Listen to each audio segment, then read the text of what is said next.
আসসালামু আলাইকুম। আমি সাগর বাংলাদেশি। আশা করছি আপনারা ভালো আছেন। আমি যে গ্রামে আছি দেখেন, বৃষ্টি ভিজা গ্রামের পরিবেশ। সারা রাত্র বৃষ্টি হয়েছে, এখনও হইতেছে। এই যে বৃষ্টির জন্য আমি ঘর থেকেই বাড়িতে পারিনি। দেখছেন, এখানে একটা সুন্দর বিষয় হলো কি, এখানে যতগুলা গাছ দেখতেছেন রাস্তার পাশে সব কয়টাই বেশিরভাগগুলোই কৃষ্ণচূড়া। হ্যাঁ, এখন ফুল নাই এই জন্যে। হ্যাঁ, ফুল থাকলে আমার মনে হয় যে রাস্তাটা পুরাটাই লাল হয়ে থাকে। এই সব কটা কৃষ্ণচূড়া গাছ। এই যে এটাও কৃষ্ণচূড়া গাছ।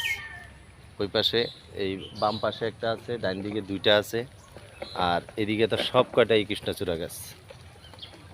অনেক সুন্দর একটা পরিবেশ। এই যে দেখেন, বৃষ্টি ভিজা গ্রাম।